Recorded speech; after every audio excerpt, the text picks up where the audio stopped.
धन्य है प्रभु से डरने वाला, धन्य है उसके मार्ग पर चलने वाला। तुम अपने परिश्रम से जीविका प्राप्त करोगे, तुम सुखी और प्रसन्न रहोगे।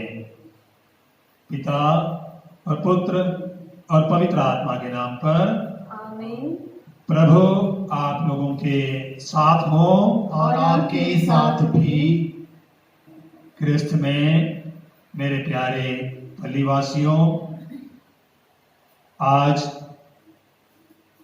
मई 1 है। संसार भर में आज मई दिवस मनाया जा रहा है। वैसे आज के दिन करीब करीब सभी देशों में सार्वजनिक छुट्टी घोषित कर दी जाती है और बड़े त्योहार के रूप में आज के दिवस को मनाया जाता है।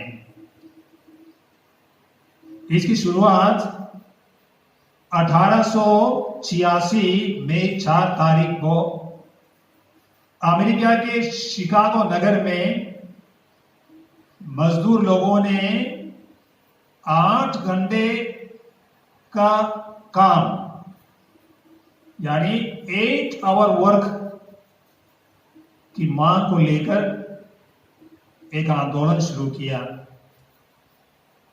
इस आंदोलन को अधिकारियों ने दबा तो दिया, मगर उस समय सुबह से लेकर शाम तक लोगों को काम करने के लिए मजबूर करते थे। इसलिए एक व्यक्ति को एक दिन में केवल 8 घंटे का ही काम करना है, इस बात को लोगों ने गंभीरता से लिया और तत्पश्चात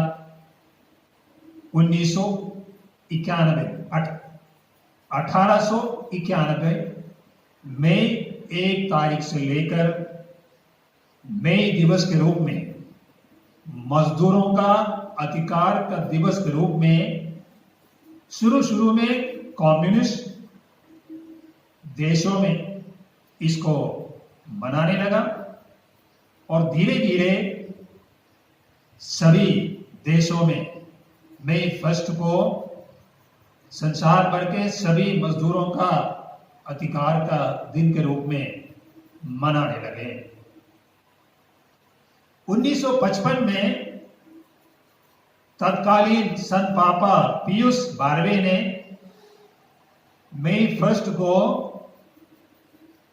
the feast of saint Joseph the worker, संत जोसेफ का पर्व जो श्रमिक हैं के रूप में इस पर्व को मनाने का आदेश दिया। तब से लेकर विश्व भर की कलीसियाओं में आज के दिन मई दिवस के साथ साथ संत जोसेफ द वर्कर का पर्व भी कलीसिया मनाती है। वैसे हमें मालूम है कलीसिया में बहुत सारे ऐसे व्यक्तियों को हमने संत घोषित की जिनका काम या नाम पवित्र सुसमाचारों में उल्लेखित है, मगर काम से इतने मशहूर संत योसेफ शब्द एकमात्र अपने मुंह से नहीं बोलने वाला एक संत है पवित्र सुसमाचारों में। संत यूसुफ एक श्रमिक या सुतार था, इसका एकमात्र जिक्र सुसमाचारों में हम देखते हैं। सन्मति का सुसमाचार अध्याय 13 वाक्य नंबर 55, जो आज सुसमाचार में हम सुनेंगे। जब गलीलिया के लोग ईसा के बड़े बड़े चमत्कार और प्रवचन को सुनकर आश्चर्यचकित होकर कहते हैं, कहीं ये तो गलीलिया से नहीं, कहीं ये तो बड़ाई का पुत्र नहीं, Is he not the son of the carpenter? इसी वाक्य का समानांतर विवरण जो संत मार्कुस देता है उसमें थोड़ा सा फर्क है। वहां पर हम पढ़ेंगे, Is he not Mary's son, the carpenter? यानी ईसा मसीह को कारपेंटर या सुतार के रूप में मार्कुस प्रस्तुत करते हैं। यूसुफ का बेटा वहां पर नहीं कहला जाता है। इसके पीछे बहुत सारी चर्चाएं चलती है। कुछ भी हो, हमारे लिए आज के लिए मनन चिंतन का विषय है संत यूसुफ एक श्रमिक सुतार था और उसका बेटा हमारे प्रभु ईसा मसीह भी एक सुतार था, श्रमिक था। इसलिए यह पर्व हम सब के लिए अति महत्वपूर्ण है, क्योंकि हम सब काम करने वाले हैं। हमारे बीच में कोई भी नहीं है जो काम नहीं करते हैं। सिर्फ फर्क यही है, दो प्रकार के काम करने वाले होते हैं। एक है ऑर्गेनाइज्ड सेक्टर में काम करने वाले, संगठित क्षेत्र में काम करने वाले, दूसरे हैं अनऑर्गेनाइज्ड सेक्टर में काम करने वाले, असंगठित क्षेत्र में काम करने वाले। मेरे जैसे और मेरे सुनने वाले करीब करीब सभी लोग पहला ग्रुप में शामिल हैं, संगठित वर्ग में शामिल हैं। चाहे विद्यालय में काम करने वाले हो, बड़ी बड़ी फैक्ट्रियों में काम करने वाले हो, कारखाने में काम करने वाले हो, संगठित है। महीने के अंत में आपको वेतन मिलता है। अब इस लॉकडाउन के समय में काम नहीं करने के बावजूद भी घर में रहने वाले सभी इस प्रकार के मजदूरों को वेतन देने के लिए सरकार ने आदेश निकाला है। कई संगठनों ने इसके विरुद्ध सुप्रीम कोर्ट में शिकायत की, फिर भी सुप्रीम कोर्ट ने इसको नहीं माना है। यानी संगठित क्षेत्र में काम करने वाले मजदूरों को काम किए बिना इस लॉकडाउन में वेतन मिल रहा है और सरकार भी उनके साथ है। दूसरी तरह असंगठित क्षेत्र के मजदूरों की बात है। जिस दिन से लॉकडाउन की घोषणा हुई है, हमने सुना है हजारों लाखों संख्या में लोग जो दैनिक काम और मजदूरी पर निर्भर हैं, अलग अलग राज्यों में काम करने वाले, काम बंद होने की वजह से या ठेकेदारों ने भगाने की वजह से अपने अपने राज्यों की ओर निकल पड़े। 500, 600, 700 किलोमीटर लंबे सफर करके कुछ लोग पहुंच गए, और अधिकांश लोग अलग अलग राज्यों के सीमाओं में क्वारंटाइन में है। अब आज के पेपर में आपने पढ़ा है कि ऐसे लोगों को अपने अपने राज्य में जाने की छुट्टी मिली है। पर हमें पता है ये बेचारे गरीब लोग 14, 15, 20 दिन क्वारंटाइन में रहने के बाद मान लो बड़ी मुश्किल से बस में बैठकर अपने ही राज्य के सीमाओं में पहुंच जाए, तो भी उनको घर पहुंचने में और भी कठिनाई आई और 14 या उससे भी ज्यादा दिन क्वारंटाइन में रहना पड़ता है। देखो इस डेली वर्कर्स की क्या हालत है। इन्हें हम कहते हैं माइग्रेंट वर्कर्स, प्रवासी मजदूर। जबकि इन मजदूरों को मैंने सुना है कि केरल की सरकार ने औपचारिक रूप से गेस्ट वर्कर्स यानी अतिथि मजदूर के नाम से संबोधित करते हैं। मैंने सुना है कि केरल में भी करीब 1.5 लाख से लेकर 2 लाख से ज्यादा इस प्रकार के मजदूर हैं जिन्हें सरकार ने औपचारिक रूप से अतिथि मजदूरों का नाम भी दिया है। उनके लिए सब प्रकार की व्यवस्थाएं भी कर दी हैं, भोजन की और आवास की। आज हमें प्रार्थना करनी है कि सभी राज्यों में इस प्रकार काम करने वाले श्रमिकों को अतिथियों का दर्जा मिले। मेहमान या अतिथि हमारे घर में आए तो उनका स्वागत करना, उनको पानी भोजन देना हमारा फर्ज बनता है, एहसान नहीं होता है। आज के दिन जब हम यह पर्व मनाते हैं, सेंट जोसेफ जो श्रमिक, ऐसे असंगठित क्षेत्र के सभी मजदूरों को हम याद करें जो बहुत ही यातनाएं सहते हुए अपने दैनिक जीवन बिता रहे हैं। याद रखिए पवित्र सुसमाचार मत्ती के सुसमाचार अध्याय 20 में डाकबारी में बुलाए गए मजदूरों की जो घटना, चौराहों पर खड़े हैं सुबह से लेकर शाम तक काम के लिए बुलाने के लिए। आज भी वही हालत है इन लोगों की, कोई गारंटी नहीं है मजदूरी की या काम की। आइए इस पवित्र मिसा की शुरुआत में हम विशेष रूप से संत जोसेफ के मध्यस्थता से प्रार्थना करें, इस प्रकार अपने दैनिक जीवन बिताने में काम करने के बावजूद भी इतनी सारी तकलीफें उठाने वाले सभी लोगों के साथ मिलकर हम प्रार्थना करें। उनके परिवारों को हम प्रभु के चरणों में समर्पित करें और अपने भी दिल की जांच कर हम देखें ऐसे काम करने वालों के साथ, चाहे हमारे घर में, हमारे विद्यालयों में, हमारी संस्थाओं में, हमने किस प्रकार का व्यवहार किया है। एक मेहमान के रूप में, एक भाई के रूप में, एक बहन के रूप में, और हमने उनके साथ व्यवहार नहीं किया है। इस समय हम प्रभु से क्षमा याचना करेंगे।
सर्वशक्तिमान ईश्वर हम लोगों पर दया करे और हमारे पाप क्षमा कर हमको अनंत जीवन प्रदान करें।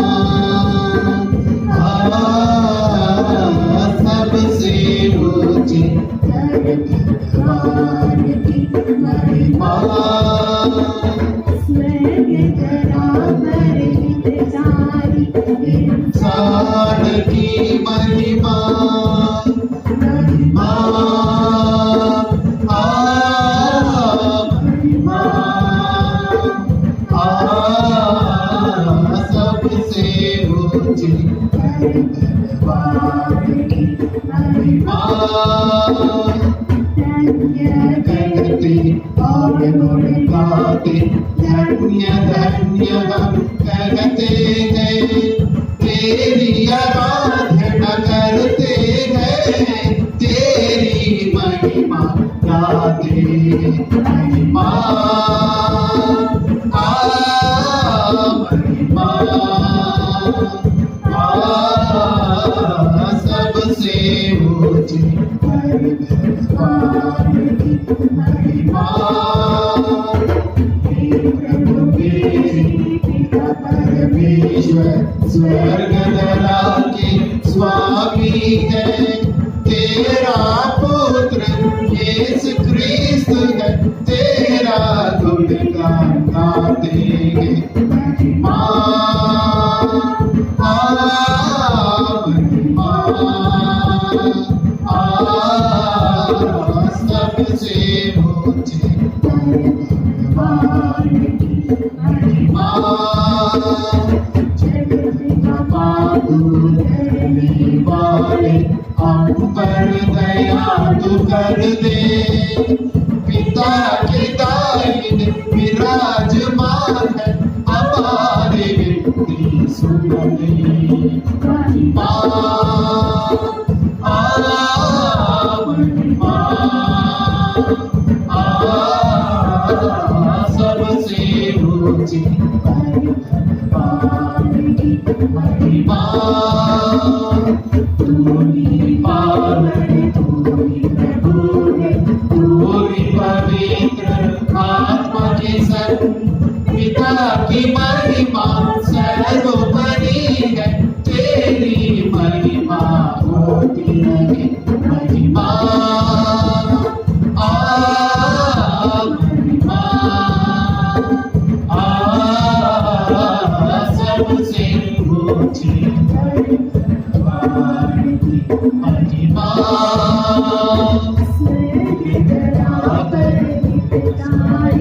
इंसान की महिमा,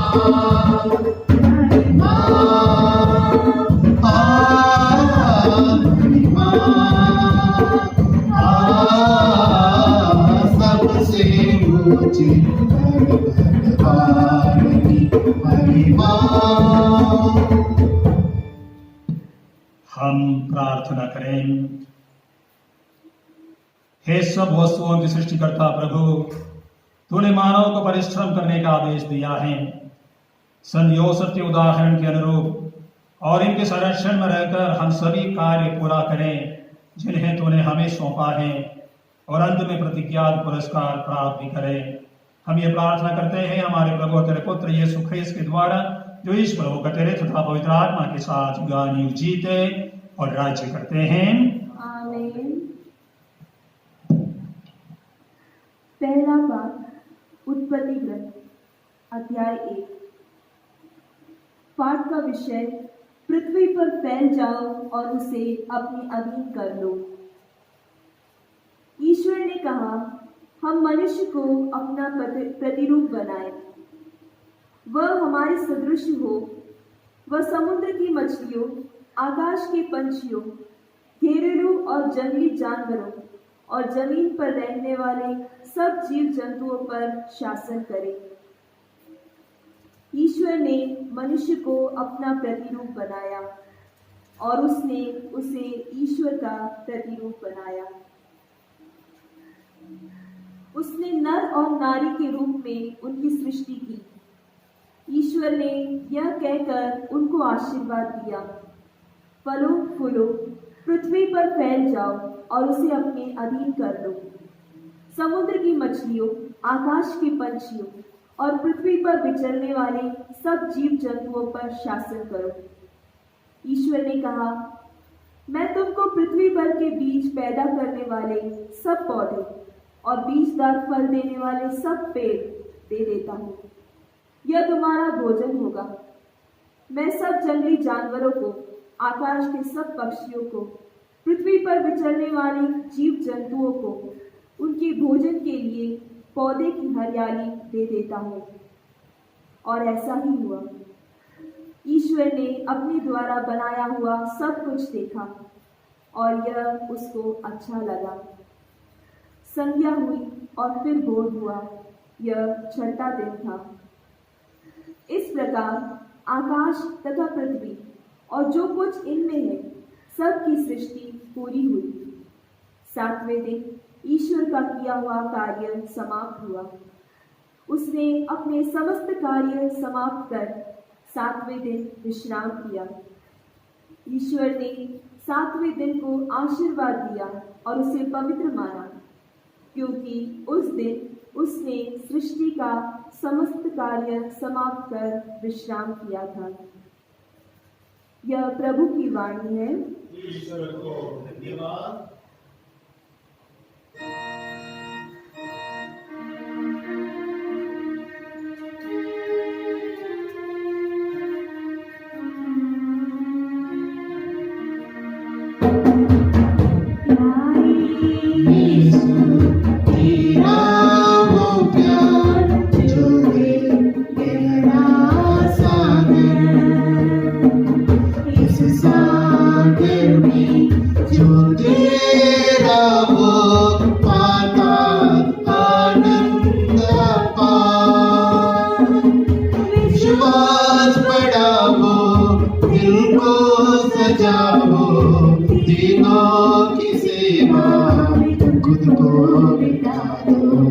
विश्वास बढ़ाओ, दिल को सजाओ, दिनों की सेवा में खुद को बिता दो।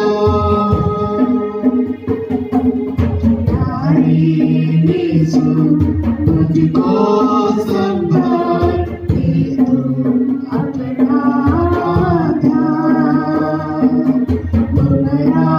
अपनी भेड़ों को ले चल अब साथ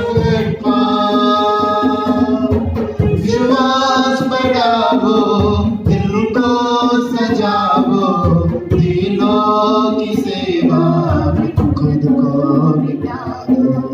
विश्वास बढ़ाओ, दिल को सजाओ, दिनों की सेवा में खुद को बिता दो।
संत मत्ती के अनुसार पवित्र समाचार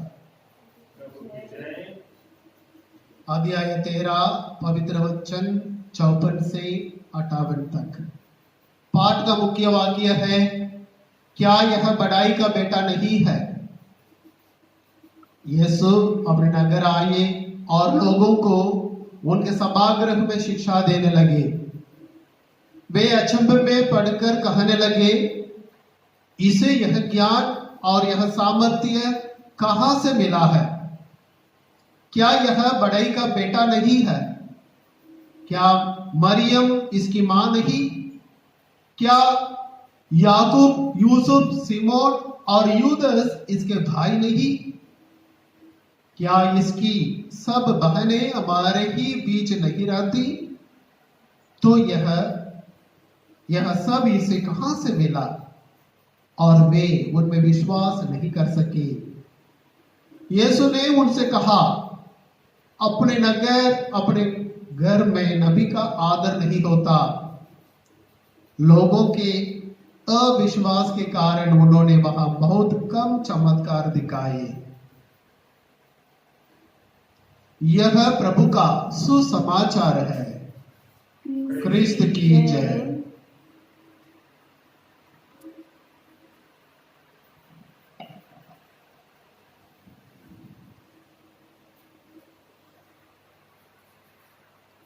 संत यूसुफ की पर्व की शुभकामनाएं आप सभी को मैं अदा करता हूं।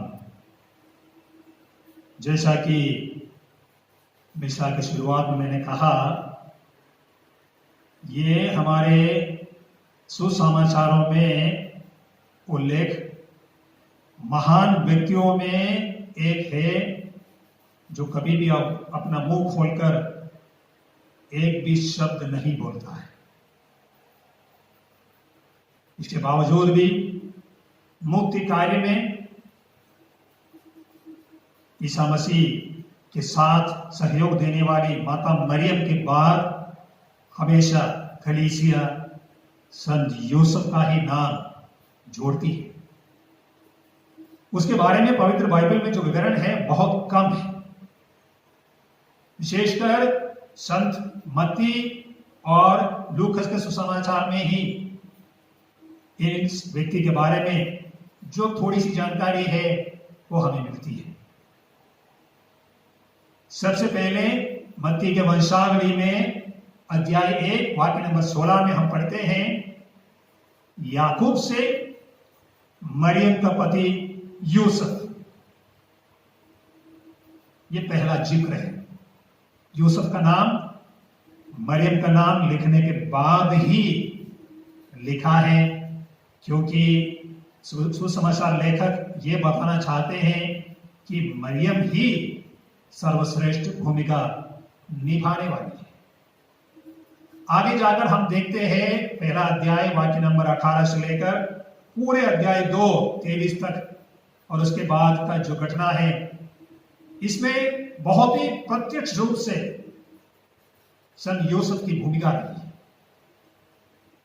संत यूसुफ को ही दूत का संदेश सपने में मिलता है मरियम को अपनी पत्नी के रूप में स्वीकार करने के लिए, और उस आदेश के अनुसार अगले ही दिन मरियम के घर में जाकर मरियम को अपने घर लाया। इसका मतलब है शादी करके मरियम को अपने घर ले आया, ये जानते हुए भी कि उसके गर्भ में जो पलने वाला है उसका जिम्मेदार मैं नहीं।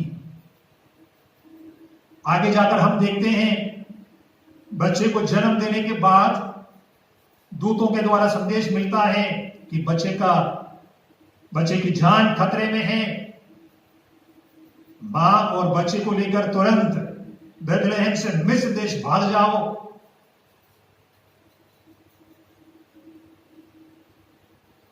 जन्म देने के थोड़े ही दिन के बाद उसकी मां और उस मासूम बच्चे को लेकर चल के एक अन्यत्र देश में जाना कितना कठिन काम।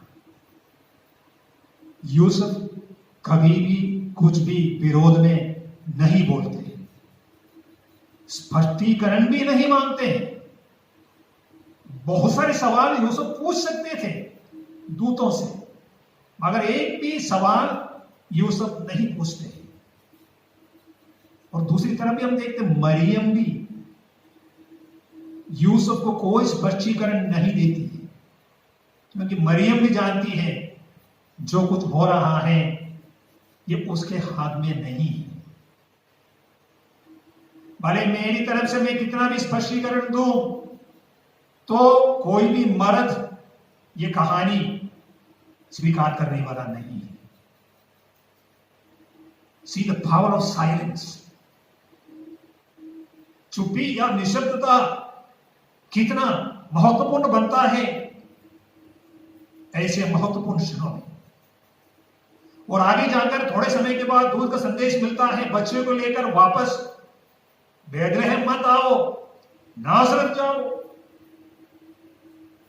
तब भी यूसुफ बिना कुछ स्पष्टीकरण मांगे, सवाल किए, अपनी पत्नी और बच्चे को लेकर नासरत जाते। मत्ती के सुसमाचार में इतना ही विवरण यूसुफ के बारे में हम पाते हैं। दूसरी तरफ लूका के सुसमाचार में मुख्य भूमिका मरियम निभाती है। दूध का संदेश मरियम को मिलता है। फिर भी वो संदेश देने से पहले लूकस लिखते हैं कि गलीलिया के नासरत में रहने वाली कुंवारी के पास जिसकी मंगनी यूसुफ से हुई थी, दूध भेजा गया। आगे जाकर यूसुफ का नाम लूका सुसमाचार में ईसा मसीह के जन्म संबंधित विवरण में हम नहीं देखते। केवल इतना ही लिखते हैं, माता पिता मंदिर में लेके गए, माता पिता सीमोन और अन्ना के पास बच्चे को लेके गए, ऐसे विवरण हम मिलते हैं। बाद में जब 12 साल में यरूशलेम मंदिर में बालक यीशु खो जाता है और वापस पाने पर बोलने वाली पहले मरियम है, यूसुफ नहीं है, याद रखिए। फिर भी मरियम ने क्या कहा, बेटा तुम्हें मालूम नहीं तेरे पिता और मैं कितने परेशान थे। बोलने वाली पहले मरियम जरूर है, मगर सबसे पहले अपने पति का नाम दिया, तेरे पिता और मैं कितने परेशान थे। यानी मरियम भी यूसुफ को जो स्थान, जो आदर, जो सम्मान देने को था, वो देने के लिए हमेशा तैयार थी। ये सोचकर कि मैं ईश्वर की मां बनी हूं, यूसुफ का इसमें कोई स्थान नहीं है, इसलिए मैं ही हूं सब कुछ, ऐसी भावना मरियम ने भी कभी रखा नहीं। लूका सुसमाचार में आगे जाकर अध्याय 3 में जो वंशावली हम पढ़ते हैं, उसकी शुरुआत में लूकस लिखते हैं, गलीलिया के लोग यूसुफ को ईसा का पिता समझते थे। और आगे जाकर अध्याय 4 वाक्य 42 में भी हम पढ़ते हैं, जो घटना आज मत्ती के सुसमाचार से हमने सुनी है, गलीलिया के लोग ईसा के बारे में जो प्रतिक्रिया कहते हैं, उस समय लूकस कहते हैं क्या ये यूसुफ का बेटा नहीं है। सुतार शब्द लूका के सुसमाचार में हम नहीं पढ़ेंगे। ये है यूसुफ के बारे में सुसमाचारों में जो जानकारी हमें प्राप्त है।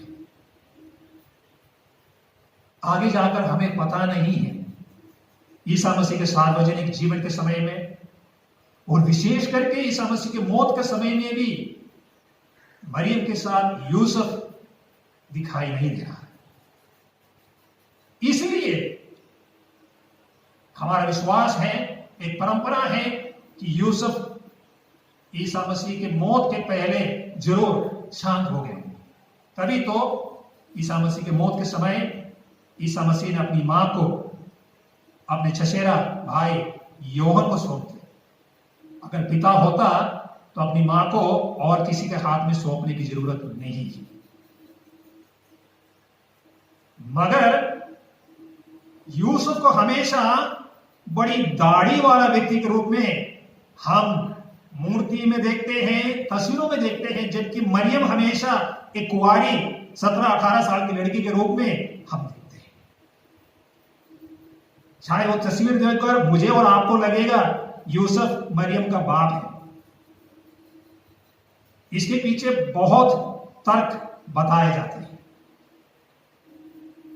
दोनों के बीच में शारीरिक संसर्ग नहीं होने के कारण यूसुफ को एक विरक्त पति दिखाने के लिए वो दाढ़ी वाले के रूप में प्रदर्शित किया जा रहा है। बहुत सारे लोगों की राय यही है। कुछ लोगों की राय कुछ और है कि एक अप्रामाणिक सुसमाचार, प्रोटो एवेंजेलियम जेम्स, याकूब के नाम पर एक अप्रामाणिक सुसमाचार, अपने चारों सुसमाचार के समान प्रामाणिक नहीं है। उसमें यह बताते हैं कि यूसुफ की पहले एक दूसरी स्त्री से शादी हुई थी, उनमें बच्चे भी थे। उनके मरने के बाद यूसुफ ने एक दूसरी शादी के रूप में मरियम से शादी की। इसलिए ये उम्र वाला भी दिखते हैं, मगर इस कहानी के पीछे वास्तव में तर्क कुछ और है। क्योंकि ईसा मसीह के भाई बहन संबंधित जो जिक्र पवित्र सुसमाचार में बार बार हम पढ़ते हैं, ये लोग ये बताना चाहते हैं उसके भाई जो बहन है ये उसके पिता के पहली शादी के बच्चे हैं।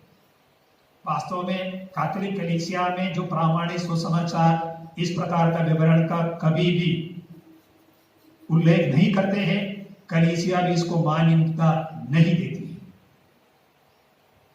वो वास्तव में मरियम के साथ उसकी मंगनी हुई थी, मरियम शादी से पहले गर्भवती हुई, मगर इसके बावजूद भी दूध के कहने के कारण, एक धर्मी व्यक्ति होने के कारण यूसुफ ने मरियम को शादी करके अपने यहां लाकर अपना पत्नी का सारा दर्जा दिया और एक पति होने के नाते अपनी सारी जिम्मेदारियां निभाई। काफी गरीब थे, एक सुतार है, जब काम है तब पैसा है, काम नहीं है घर में पैसा नहीं है। आगे जाकर हम पढ़ते हैं जब मंदिर में बालक यीशु को समर्पण के लिए ले जाते हैं 40वें दिन में, केवल एक कपोत के 2 बच्चे को यूसुफ समर्पित करते हैं। बड़े अमीर घर के व्यक्ति होता तो बड़े बड़ी चीजों को समर्पण करते हैं। कपोत के 2 बच्चे, पांडुओं के 2 जोड़े, कोई गरीब व्यक्तियों का एक तरह का दान या भेंट के रूप में हम पुराने विधान में पढ़ते हैं। इसलिए तो यूसुफ को अपनी पत्नी को लेकर जब बैतलहम पहुंचा, सराय में भी जगह नहीं मिली, क्योंकि उसके पास इतने सारे पैसे नहीं थे, शायद किराए पर ले गए। इतनी तंगी हालत में, क्योंकि सुतार है, काम जब करे पैसा मिलता है, काम नहीं करे पैसा हाथ में नहीं है। जनगणना के लिए निकल पड़े और अचानक जो हालत पैदा हुई, ऐसी तंगी गरीबी हालत में अपनी पत्नी को अपने बच्चे का जन्म के लिए विवश करना पड़ा यूसुफ को। कभी आप लोगों ने सोचा है क्या ईश्वर को अपने एकलौते पुत्र को इस संसार में जन्म देने के लिए इससे और अच्छी व्यवस्थाएं नहीं करा सकते थे? मगर ईश्वर ने नहीं चाहा, क्योंकि ईश्वर ने चाहा कि मेरे एकलौते पुत्र का जन्म, मेरे एकलौते पुत्र के बाप और उसकी मां ऐसी हालत में गुजरेंगे जिस हालत में आज संसार भर में असंगठित क्षेत्र के मजदूर लोग अपने परिवारों के साथ गुजर। कच्चा मकान, बारिश में पानी गिरने से छत छू जाता है, पानी अंदर बह जाता है, एक या मुश्किल से 2 कमरे, जानवर, भाई बाप, बच्चे सब उसके अंदर रहते हैं। नौकरी के लिए अलग अलग देशों में, अलग अलग राज्यों में पलायन करना पड़ता है। अचानक कुछ हो जाए तो दौड़कर अपने घर आना पड़ता है। इस हमारे नासरत के परिवार ने भी ऐसे ही जीवन बिताया। ऐसी स्थितियों से गुजरने के बाद एक आदर्श परिवार हमें मिला है, नासरत का परिवार। और यूसुफ एक आदर्श पति है, मरियम एक आदर्श पत्नी है, बालक यीशु एक आदर्श बच्चा है। प्यारे भाई और बहनों, और आज के लिए यूसुफ एक आदर्श श्रमिक या मजदूर है। अपने पसीने के बल से ईश पुत्र को पाला और उसके बाद अपने पुत्र को वही धंधा सिखाया जिसमें वो निपुण थे। इसलिए मार्कुस सुसमाचार अध्याय 6 वाक्य नंबर 3 में हम पढ़ते हैं, क्या ये मरियम का बेटा सुतार नहीं है? तो किसी के मन में भी ये संदेह नहीं होना चाहिए कि प्रभु ईसा मसीह ने भी सुतार का काम नहीं किया है। किया जरूर है। संत मार्कुस जो पहला सुसमाचार इसका समर्थन करते हैं कि स्वयं ईसा मसीह भी अपने बाप का काम करने में कभी शर्मिंदा नहीं हुई। सुतार का काम करने में हमारे प्रभु ईसा मसीह ने कभी शर्म नहीं माना है। और आज संत यूसुफ का पर्व मनाते समय जो श्रमिक है, मजदूर है, ईश्वर भी हमें यही संदेश देना चाहते हैं। हर काम ईश्वर की नजर में पुण्य काम है। कोई भी ऐसा काम नहीं है ईश्वर के लिए छोटा और बड़ा, ऊंचा और नीचा। भले समाज व्हाइट कॉलर जॉब कुछ लोगों को कहते हैं, और दूसरे लोगों को माइग्रेंट वर्कर्स या डेली लेबरर्स, ऐसे बहुत सारी संज्ञाएं देते हैं। ईश्वर की नजर में ऐसा कोई भेदभाव नहीं है। हमारे सामने एक मजदूर बाप यूसुफ है, जो एक श्रमिक है। उसका बेटा हमारे प्रभु यीशु मसीह एक मजदूर श्रमिक सुतार है, और उसकी मां एक हाउसवाइफ के रूप में अपने घर में काम करके सब कुछ संभालती है। हम सबके लिए गर्व से कहने के लिए कि हम भी इसी आदर्श नासरत के परिवार का अनुसरण करेंगे।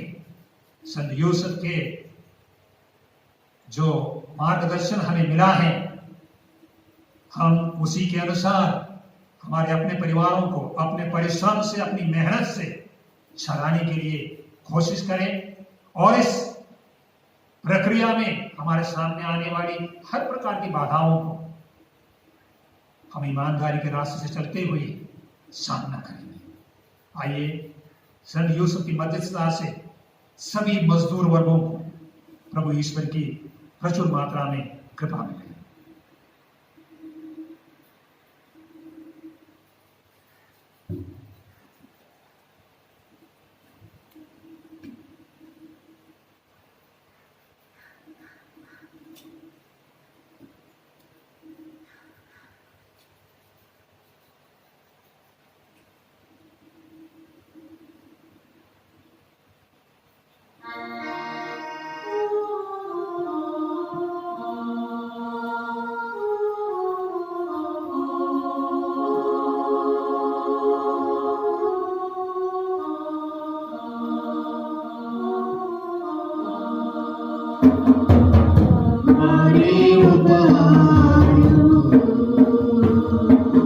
स्वीकार भगवन,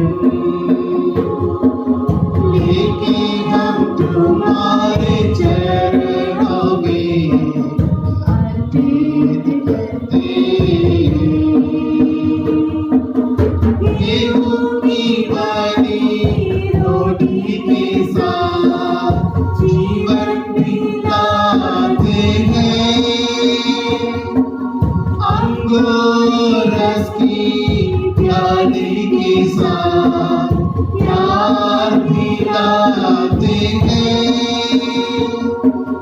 हमारे जीवन को ले ले तो प्रभु जी, नूतन तू कर दे। आशीष दे दे, उपहार दे दे, आशीष दे दे, उपहार दे दे, आशीष दे दे, उपहार दे दे, आशीष दे दे, उपहार दे दे। हमारे उपहार को स्वीकार भगवन, लेके हम तुम्हारे चरणों में अर्पित करते हैं। प्रार्थना कीजिए कि सर्वशक्तिमान पिता ईश्वर हमारा यह बलिदान ग्रहण करें। प्रभु अपने नाम की स्तुति तथा महिमा के लिए और हमारे तथा अपने समस्त पवित्र कलीसिया के लाभ के लिए हमारे हाथों से बलिदान ग्रहण करें। हे असीम दया के स्रोत परमेश्वर, इस भेंट पर जिसे हम संत यूसुफ के स्मरण में तुझे अर्पित करते हैं, कृपा दृष्टि डाल। यह भेंट तेरे भक्तों के लिए कल्याणकारी सिद्ध हो। यह वर दे हमारे प्रभु ख्रीस्त के द्वारा। आमीन। प्रभु आप लोगों के साथ हो और आपके साथ भी। प्रभु में मन लगाइए। हम प्रभु में मन लगाए हुए हैं। आप अपने प्रभु ईश्वर को धन्यवाद दें। यह उचित और आवश्यक है। हे पूज्य पिता, यह परम उचित है, हमारा कर्तव्य तथा कल्याण है कि हम सदा और सर्वत्र तुझे धन्यवाद दें। हम संत यूसुफ के इस पर्व दिवस में तेरी समुचित महिमा करते हैं। तूने इस धर्मात्मा को, जो तेरे विश्वस्त तथा विचारशील सेवक बने रहे, ईश्वर की माता नित्य कुमारी मरियम का वर चुना, फिर इन्हें पवित्र परिवार का स्वामी नियुक्त किया कि ये तेरे इकलौते पुत्र और हमारे प्रभु यीशु ख्रिस्त के लिए, जिनका जन्म पवित्र आत्मा के सामर्थ्य से हुआ, रक्षक तथा पिता का स्थान ग्रहण करें। इसलिए हम समस्त दूतगणों से मिलकर तेरी स्तुति करते हुए निरंतर एक स्वर से गाते हैं।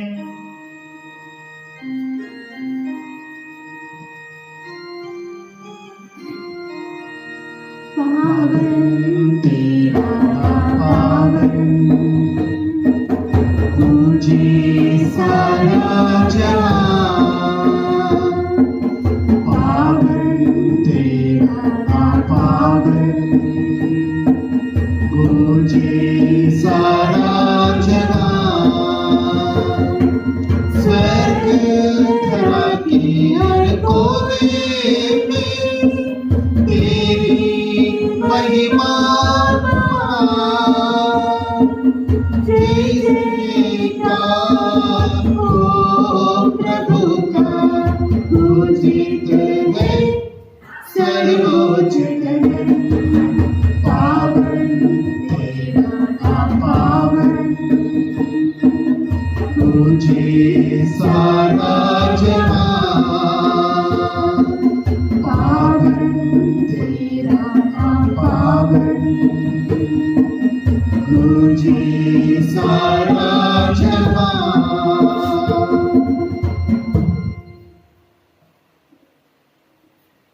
हे परमपिता, तू वास्तव में पवित्र है, सारी पवित्रता का स्रोत है। हम तुझसे निवेदन करते हैं तो खार अपनी आत्मा के संस्पर्श से पवित्र कर दे कि यह हमारे प्रभु यीशु ख्रीस्त का शरीर तथा रक्त बन जाए। जिस रात को यीशु स्वेच्छा से मृत्यु के लिए सौंपे गए, उन्होंने रोटी ली, तुझे धन्यवाद दिया और रोटी तोड़कर उसे अपने शिष्यों को देते हुए कहा,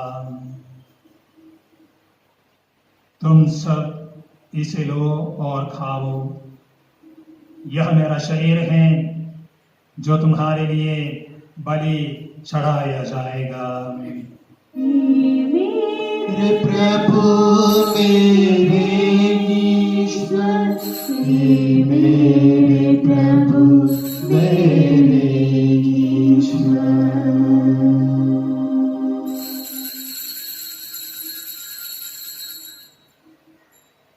इसी भांति भोजन के बाद उन्होंने कटोरा लिया, तुझे धन्यवाद दिया और उसे अपने शिष्यों को देते हुए कहा, तुम सब इसे लो और पियो, यह मेरे रक्त का कटोरा है, नवीन और अनंत व्यवस्थान का रक्त, जो तुम्हारे और सबों की पापों की क्षमा के लिए बहाया जाएगा। तुम मेरी स्मृति में यह किया करो। मेरे प्रभु मेरे ईश्वर, मेरे प्रभु मेरे ईश्वर।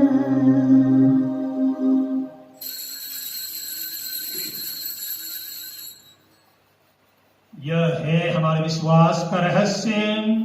क्रिस्त मर गए, क्रिस्त जी उठे, क्रिस्त महिमा के साथ फिर आएंगे।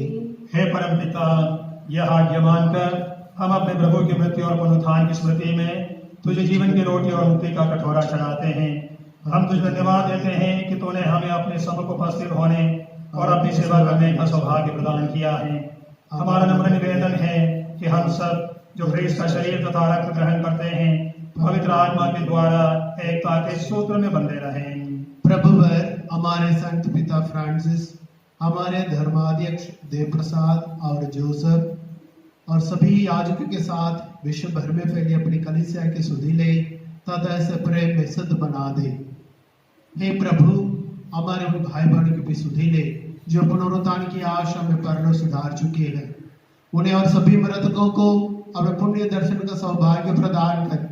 हम सब दया दृष्टि डाल कि हम भी अनंत जीवन के सहभागी बने और ईश्वर की माता धन्य वाली मरियम, उनके भाई संत योसेफ, प्रेरितगण और सब संतों के साथ जो युग युग में तेरे विश्व सेवक सेविका बने रहे, तेरा स्तुतिगान कर सके तेरे पुत्र यीशु ख्रीस्त के द्वारा। हे प्रभु ख्रीस्त के द्वारा इन्हीं के साथ और इन्हीं में सर्वशक्तिमान पिता ईश्वर पवित्र आत्मा के साथ तुझे समानता महिमा युगान युग मिलती रंगती है।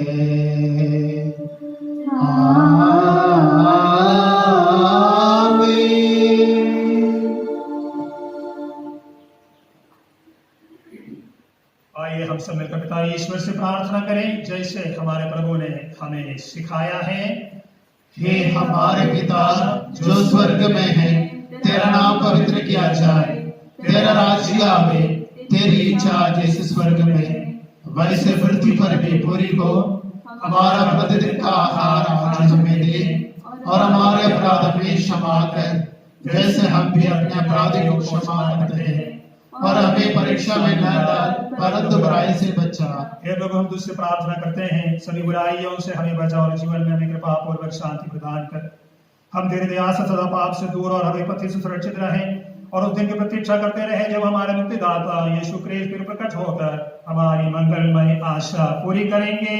क्योंकि तेरा राज्य, तेरा सामर्थ्य और तेरी महिमा अनंत काल तक बनी रहती है। हे प्रभु यीशु ख्रीस्त ने अपने प्रेरितों से कहा है, मैं तुम्हारे लिए शांति छोड़ जाता हूँ, अपनी शांति तुम्हें प्रदान करता हूँ। तू हमारे पापों पर नहीं अपनी कलीसिया के विश्वास पर दृष्टि डाल और उसी शांति तथा एकता प्रदान कर दीर्घायु युग जीता और राज्य करता है। आमीन। प्रभु की शांति सदा आप लोगों के साथ हो और आपके साथ भी। परस्पर प्रेम भाव रखिए।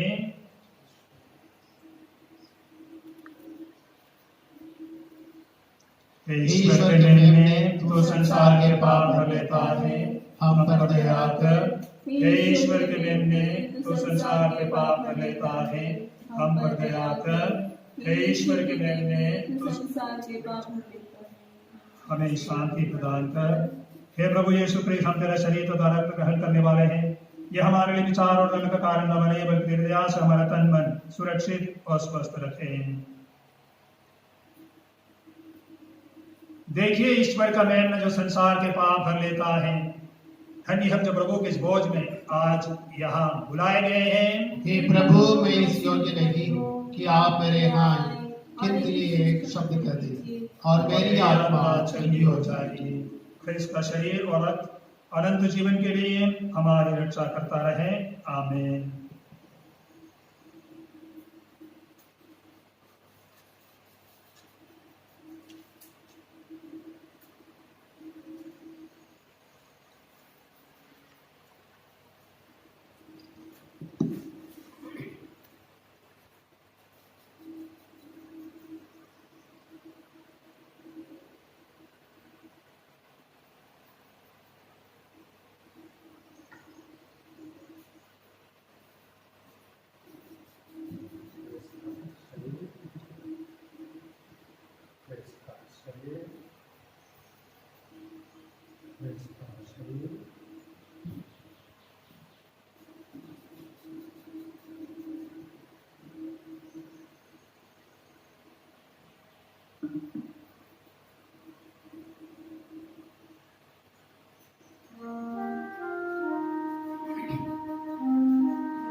जीवन के प्राण तू ही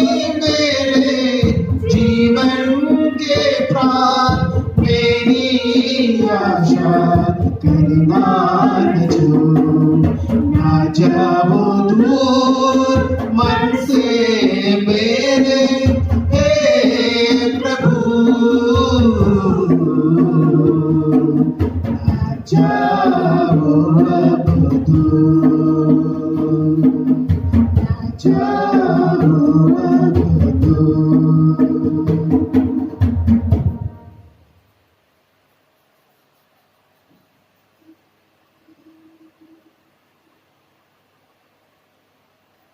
प्रार्थना करें। हे प्रभु, हम तेरे स्वर्गिक भोजन से पुष्ट होकर आग्रह पूर्वक याचना करते हैं कि संत यूसुफ का अनुकरण कर हम तेरे प्रेम का साक्ष्य देते हुए अलौकिक शांति का अनुभव करें। ऐसी कृपा कर हमारे प्रभु ख्रीस्त के द्वारा। आमीन। प्यारे पल्लीवासियों, साधारण तौर पर महीने के पहले शुक्रवार को सबसे पहले हम पवित्र घड़ी करते हैं, उसके बाद मिसा में भाग लेते हैं। आज संत यूसुफ का महान पर्व है, साथ ही साथ आज महीने का पहला शुक्रवार भी है। तो अभी मिसा संपन्न हो रहा है। अभी हम पवित्र यूखरिस्ट साक्रमण के रूप में अभी हमारे बीच में हम रखेंगे। 10 मिनट का समय हम निःशब्द रूप से प्रभु की आराधना करेंगे। प्रभु के सामने हमारी जो प्रार्थनाएं निःशब्द रूप से रखेंगे। इन दिनों अगर वतिकान से संत मार्ता कपेला से संत पापा का पवित्र मिसा अगर आप देखते आए हैं तो आप लोग देखते होंगे पवित्र मिसा के अंत में 5-10 मिनट परम प्रसाद की आराधना के साथ ही संत पापा पवित्र मिसा संपन्न करते हैं। उसी के अनुसार अभी हम तैयारी करेंगे पवित्र साक्रमण को यहाँ रख के वेदी सजाने के लिए, और उसके बाद 10 मिनट मौन रूप से हम सब हमारी प्रार्थनाएं परम प्रसाद प्रभु यीशु मसीह के सामने रखेंगे।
आपके साथ हों। और आपके साथ भी।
आप लोग बिता लें। प्रभु की शांति सदा साथ रहे। ईश्वर को धन्यवाद। Hallelujah, hallelujah.